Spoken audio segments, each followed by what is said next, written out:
ಶ್ರೀ ಗುರು ರಾಘವೇಂದ್ರಾಯ ನಮಃ. ನಿತ್ಯಂ ಅಮ್ಮ ಮಗಳು ಯೂಟ್ಯೂಬ್ ಚಾನಲ್ಗೆ ಸ್ವಾಗತ.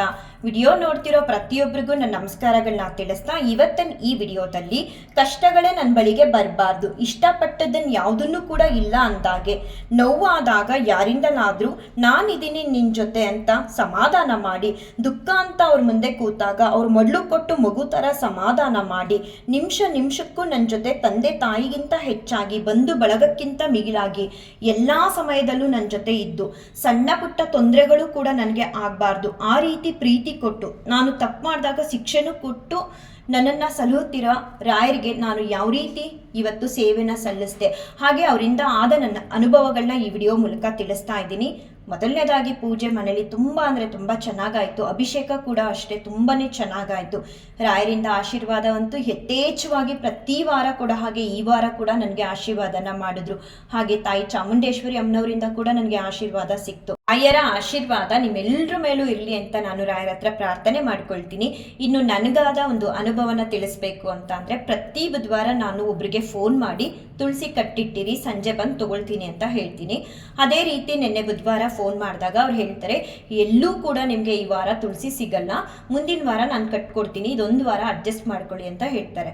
ನಾನು ಕೇಳಿದೆ ಯಾಕೆ ಅಂತ ಹೇಳಿದಾಗ ಅವ್ರು ಹೇಳ್ತಾರೆ, ನಮ್ಮೂರಲ್ಲಿ ಜಾತ್ರೆ ಇದೆ ನಾರಾಯಣ ಸ್ವಾಮಿದು, ಸೊ ಎಲ್ಲ ತುಳಸಿಗಳು ದೇವಸ್ಥಾನಕ್ಕೆ ಹೋಗುತ್ತೆ, ನಿಮ್ಗೆಲ್ಲೂ ಕೂಡ ಸಿಗಲ್ಲ ಅಂತ ಹೇಳ್ತಾರೆ.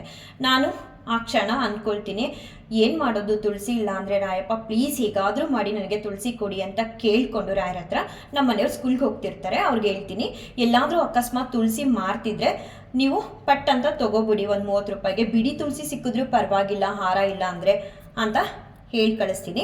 ಅವರು ಸ್ಕೂಲ್ಗೆ ಹೋಗ್ತಾ ಒಂದು ಅಜ್ಜಿ ಮಾರ್ತಿರ್ತಾರೆ, ತುಂಬ ಕಾಸ್ಟ್ಲಿ, ಇಷ್ಟು ಉದ್ದ ತುಳಸಿಗೆ 100 ರೂಪಾಯಿ ಹೇಳ್ತಾರೆ. ಸ್ವಲ್ಪ ತೊಗೊಂಡು ಅವರು ಗಾಡಿ ಡಿಕ್ಕಿಲೇ ಇಟ್ಕೊಂಡು ಸ್ಕೂಲ್ಗೆ ಹೋಗ್ತಾರೆ.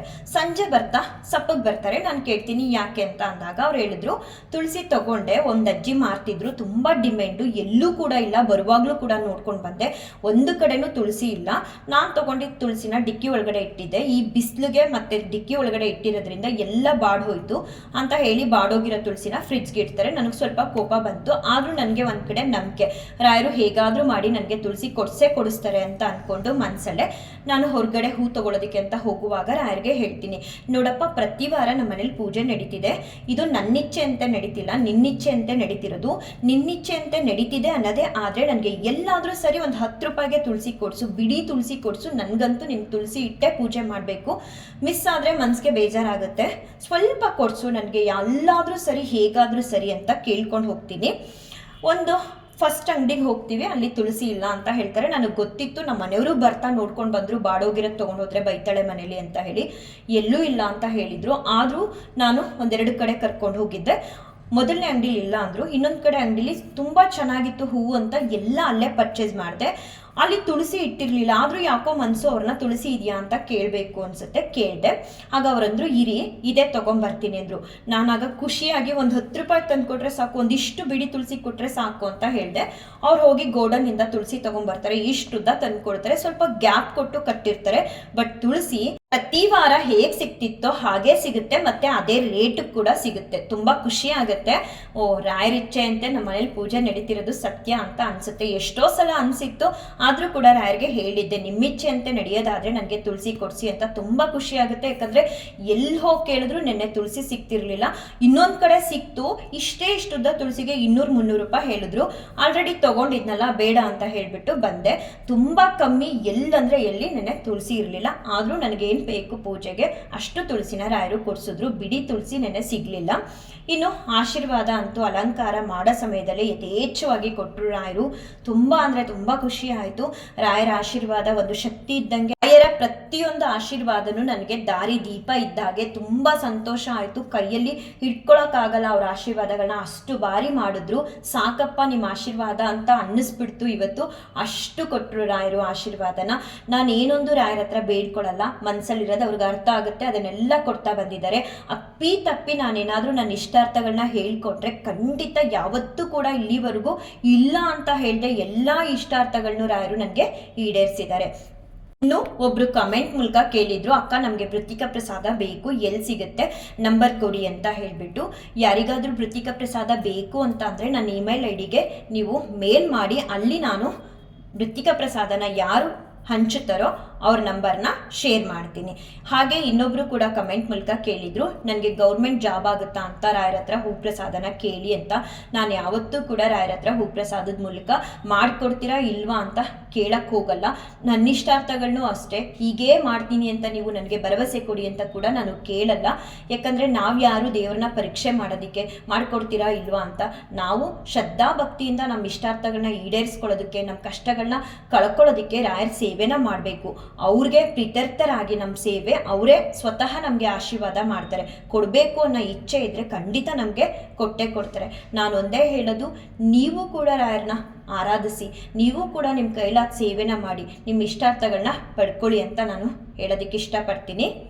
ಇನ್ನೊಂದು ನನ್ನ ಅನುಭವನ ನಾನು ಇಲ್ಲಿ ಹೇಳಲೇಬೇಕು. ಇತ್ತೀಚೆಗಷ್ಟೇ ನಮ್ಮ ಚಿಕ್ಕಮ್ಮ ಒಬ್ಬರಿಗೆ ಫೋನ್ ಮಾಡ್ತೀನಿ ಒಂದು ವಿಚಾರವಾಗಿ. ಅವ್ರು ಹೇಳ್ತಾರೆ, ರಶ್ಮಿ ನಮಸ್ಕಾರ ಅಮ್ಮ ಅಂತ ಹೇಳ್ತಾರೆ. ನನಗಿಂತ ತುಂಬ ದೊಡ್ಡವರು ಅವರು. ನಾನು ಹೇಳಿದೆ, ಯಾಕೆ ಆಂಟಿ ಈ ರೀತಿ ನನಗೆ ನಮಸ್ಕಾರ ಹೇಳ್ತಿದ್ದೀರಾ ಅಂತ ಹೇಳಿದಾಗ ಅವ್ರು ಹೇಳ್ತಾರೆ, ಪ್ರತಿನಿತ್ಯ ನಿನ್ನ ವಿಡಿಯೋಗಳನ್ನ ನೋಡ್ತೀನಿ. ನೀನು ಅಪ್ಲೋಡ್ ಮಾಡಿಲ್ಲದೇ ಇದ್ರು ಮಾಡಿರೋ ವಿಡಿಯೋಗಳನ್ನೇ ಎದ್ದ ತಕ್ಷಣ ರಾಯರ ದರ್ಶನ ಮಾಡ್ತೀನಿ. ತುಂಬ ಚೆನ್ನಾಗಿ ನೀನು ಪೂಜೆನ ಮಾಡ್ತೀಯ. ಇದನ್ನೆಲ್ಲ ನೋಡ್ತಿದ್ದಾಗ ನಾನು ನಿನಗಿಂತ ದೊಡ್ಡವಳಾದ್ರೂ ನಮಸ್ಕಾರ ಮಾಡಬೇಕು ಅಂತ ಅನಿಸುತ್ತೆ ಅಂತ ಅಂದರು. ಇದೆಲ್ಲ ಸಾಧ್ಯ ಆಗ್ತಿರೋದು ರಾಯರಿಂದ. ನನಗೊಂಥರ ಮುಜುಗರ ಕೂಡ ಆಯಿತು. ಇಲ್ಲ ಆಂಟಿ, ನೀವು ಹಂಗೆ ಅನ್ಬೇಡಿ, ರಶ್ಮಿ ಅಂತಲೇ ಕರೀರಿ, ನನಗಿಂತ ತುಂಬಾ ದೊಡ್ಡವರಿದ್ದೀರಾ, ಮನಸ್ಸಲ್ಲಿದ್ದರೆ ಸಾಕು, ನಾನು ಪೂಜೆ ಮಾಡೋ ರೀತಿ ನಿಮ್ಗೆ ಇಷ್ಟ ಆಗ್ತಿದ್ರೆ ಸಾಕು, ನಮಸ್ಕಾರ ಅಂತ ಇನ್ನು ಯಾವತ್ತೂ ಹೇಳಬೇಡಿ ಅಂತ ಹೇಳಿದೆ. ಇದೆಲ್ಲ ರಾಯರಿಂದ ನನಗೆ ಸಿಗ್ತಿರೋ ಅಂಥದ್ದು. ಅಷ್ಟು ಮಾತ್ರ ಅಲ್ಲ, ನಾನು ಯಾವಾಗಲೂ ವಾಟರ್ ಸಪ್ಲೈ ಅವ್ರಿಗೆ ಅಂದರೆ ನೀರು ತಂದ್ಕೊಡೋರಿಗೆ ಫೋನ್ ಮಾಡ್ತಿದ್ದೆ. ಸರ್, ನಮ್ಮ ಮನೆಗೆ ವಾಟರ್ ಕ್ಯಾನ್ ಬೇಕು ಕಳಿಸ್ಕೊಡಿ ಅಂತ ಹೇಳಿ. ಆಗ ಅವರು ಓಕೆ ಮೇಡಮ್, ಹೇಳಿ ಮೇಡಮ್ ಅಂತಿದ್ರು. ಅದೇ ಇವಾಗ ಫೋನ್ ಮಾಡಿದ್ರೆ ನಮಸ್ತೆ ಮೇಡಮ್, ಹೇಳಿ ಮೇಡಮ್ ಅಂತಾರೆ. ಎಷ್ಟು ಬದಲಾವಣೆ ಮಾಡ್ತಿದ್ದಾರೆ ರಾಯರು ನನ್ನ ಜೀವನದಲ್ಲಿ ಅಂತ ಅಂದರೆ ಇವೆಲ್ಲವೂ ರಾಯರಿಂದನೇ ಆಗ್ತಿರೋದು. ಕೆಲವ್ರು ಅಂದ್ಕೊಂಡಿದ್ದಾರೆ ಇವರಿಗೆ ಯೂಟ್ಯೂಬಿಂದ ದುಡ್ಡು ಬರ್ತಿದೆ ಅಂತ. ನಿಜವಾಗ್ಲೂ ನನಗೆ ದುಡ್ಡು ಬರ್ತಿಲ್ಲ. ರಾಯರಿಗೆ ಗೊತ್ತು ನನಗೆ ಏನು ಕೊಡಬೇಕು ಕೊಡಬಾರ್ದು ಅಂತ. ಆದರೆ ನನಗೆ ಏನು ಕೊಡಬೇಕು ಅದನ್ನು ನಾನು ಅಂದ್ಕೊಂಡೇ ಇಲ್ಲ, ಅದನ್ನೆಲ್ಲ ಕೊಡ್ತಾ ಬರ್ತಿದ್ದಾರೆ. ಇನ್ನೇನು ಬೇಕು ಇದಕ್ಕಿಂತ ಹೆಚ್ಚಾಗಿ? ನಾನು ಪ್ರತಿಯೊಬ್ಬರಿಗೂ ಹೇಳೋದಷ್ಟೇ, ರಾಯರನ್ನ ನಂಬಿದ ಮೇಲೆ ನೀವು ಅನುಮಾನನೇ ಪಡ ಹಾಗಿಲ್ಲ. ನಿಮ್ಮ ಜೀವನದಲ್ಲಿ ಇರೋ ಎಲ್ಲ ಕಷ್ಟಗಳನ್ನ ದೂರ ಮಾಡ್ತಾರೆ. ನೀವು ನಂಬಿಕೆ ಇಡಬೇಕು, ಅವ್ರ ಸೇವೆನ ಮಾಡಬೇಕು. ಆವಾಗ ಮಾತ್ರ ನಿಮಗೆ ಒಳ್ಳೆಯದಾಗೋದಕ್ಕೆ ಸಾಧ್ಯ. ನೀವು ಅನುಮಾನಿಸೋದು, ಮಾಡೋ ಪೂಜೆಲಿ ಆಗುತ್ತೋ ಇಲ್ವೋ ಅಂದ್ಕೊಳ್ಳೋದು, ಆ ರೀತಿ ಎಲ್ಲ ಮಾಡಬಾರ್ದು. ನೀವು ಸಿಂಪಲ್ ಆಗಿ ಮಾಡಿ, ಹೇಗೆ ಮಾಡಿ, ರಾಯರ ಬರೀ ನಾಮಸ್ಮರಣೆ ಮಾಡಿ ಸಾಕು. ಇಲ್ಲ ರಾಯರ ನಾಮಲೇಖನ ಬರೀರಿ ಒಂದು ಕಡೆ ಕೂತ್ಕೊಂಡು, ದೇವ್ರ ಮನೆಯೇ ಬೇಕು ಅಂತ ಇಲ್ಲ. ಎಲ್ಲೇ ಏನೇ ಸೇವೆ ಮಾಡಿದ್ರು ಶ್ರದ್ಧಾ ಭಕ್ತಿಯಿಂದ ಮಾಡಬೇಕು. ರಾಯರು ನೋಡ್ತಿದ್ದಾರೆ, ರಾಯರು ನಮ್ಮ ಜೊತೆ ಇದ್ದಾರೆ. ಇವತ್ತಿಲ್ಲ ಅಂದ್ರೇನು ಇನ್ನೊಂದಿನ ನಮ್ಮ ಕೈ ಹಿಡಿತಾರೆ, ಹೇಗಾದರೂ ಕಾಪಾಡ್ತಾರೆ, ನಮ್ಮ ಕಷ್ಟಗಳನ್ನ ದೂರ ಮಾಡ್ತಾರೆ ಅನ್ನೋ ನಂಬಿಕೆ ಇಡಬೇಕು, ಭರವಸೆನ ಇಡಬೇಕು. ಖಂಡಿತ ರಾಯರು ಎಲ್ಲರನ್ನೂ ಕೂಡ ಕಾಪಾಡ್ತಾರೆ. ನನಗೆ ಮಾತ್ರ ರಾಯರು ಆಶೀರ್ವಾದ ಮಾಡ್ತಾರೆ ಅಂತಲ್ಲ, ಪ್ರತಿಯೊಬ್ಬರಿಗೂ ಕೂಡ ರಾಯರು ಮನಸಾರ ಆಶೀರ್ವಾದ ಮಾಡ್ತಾರೆ. ಯಾವಾಗ ನಮ್ಮ ಭಕ್ತಿ ಅನ್ನೋದು ಅವ್ರಿಗೆ ಇಷ್ಟ ಆದಾಗ, ಆ ಭಕ್ತಿ ಇಷ್ಟ ಆಗೋ ರೀತಿ ನಾವು ನಮ್ಮಲ್ಲಿ ಭಕ್ತಿನ ಬೆಳೆಸ್ಕೋಬೇಕು. ನನಗಾಗ್ತಿರೋ ಅನುಭವಗಳನ್ನ ನೆನಪು ಮಾಡಿಕೊಂಡಾಗ, ಈ ರೀತಿ ಹೇಳುವಾಗ ನನ್ನೊಳಗಡೆನೆ ತುಂಬ ಸಂತೋಷ ಆಗುತ್ತೆ. ಈ ಸಂತೋಷನ ನಾವು ಯಾವತ್ತೂ ಎಲ್ಲೂ ಕೂಡ ದುಡ್ಡು ಕೊಟ್ಟು ಪಡ್ಕೊಳಕ್ಕಾಗಲ್ಲ. ಆ ರೀತಿ ರಾಯರು ನನಗೆ ಅನುಭವಗಳನ್ನ ಮಾಡ್ತಿದ್ದಾರೆ. ಈ ರೀತಿ ಅನುಭವ ಪ್ರತಿಯೊಬ್ಬರು ಬದುಕಲು ಆಗಲಿ ರಾಯರಿಂದ ಅಂತ ನಾನು ರಾಯರ ಹತ್ರ ಪ್ರಾರ್ಥನೆ ಮಾಡ್ಕೊಳ್ತೀನಿ. ನಾನಂತೂ ಏನೇ ಆಗಲಿ ಅದು ರಾಯರಿಂದ, ಒಳ್ಳೇದಾಗಲಿ ಕೆಟ್ಟದಾಗಲಿ ಎಲ್ಲವೂ ರಾಯರಿಂದ ಅಂತ ನಂಬ್ತೀನಿ. ಯಾವತ್ತೂ ಕೂಡ ಇಲ್ಲಿ ತನಕ ಕೆಟ್ಟದ್ದು ಅನ್ನೋದೇ ನನಗೆ ಆಗಿಲ್ಲ ರಾಯರು ನನ್ನ ಜೀವನದಲ್ಲಿ ಬಂದಮೇಲಿಂದ. ಹಾಗಾಗಿ ನಾನು ರಾಯರನ್ನ ತುಂಬ ಇಷ್ಟಪಡ್ತೀನಿ. ಪ್ರತಿ ಒಂದೊಂದು ಸೆಕೆಂಡು ಕೂಡ ನನಗೆ ಸಮಯ ಅನ್ನೋದು ಉಳಿದ್ರೆ ಅದನ್ನ ರಾಯರ ಮುಂದೆ ಕಳೆಯೋದಕ್ಕೆ ಇಷ್ಟಪಡ್ತೀನಿ. ನನಗೆ ರಾಯರಂದರೆ ಸರ್ವಸ್ವ, ರಾಯರಂದರೆ ಎಲ್ಲವೂ ಕೂಡ ಆಗಿದ್ದಾರೆ. ಎಲ್ಲರಿಗೂ ರಾಯರು ಒಳ್ಳೇದು ಮಾಡಲಿ ಅಂತ ಬೇಡಿಕೊಳ್ತಾ ಈ ವಿಡಿಯೋನ ಎಂಡ್ ಮಾಡ್ತೀನಿ. ಶ್ರೀಕೃಷ್ಣಾರ್ಪಣಮಸ್ತು, ಶ್ರೀಕೃಷ್ಣಾರ್ಪಣಮಸ್ತು, ಶ್ರೀಕೃಷ್ಣಾರ್ಪಣಮಸ್ತು.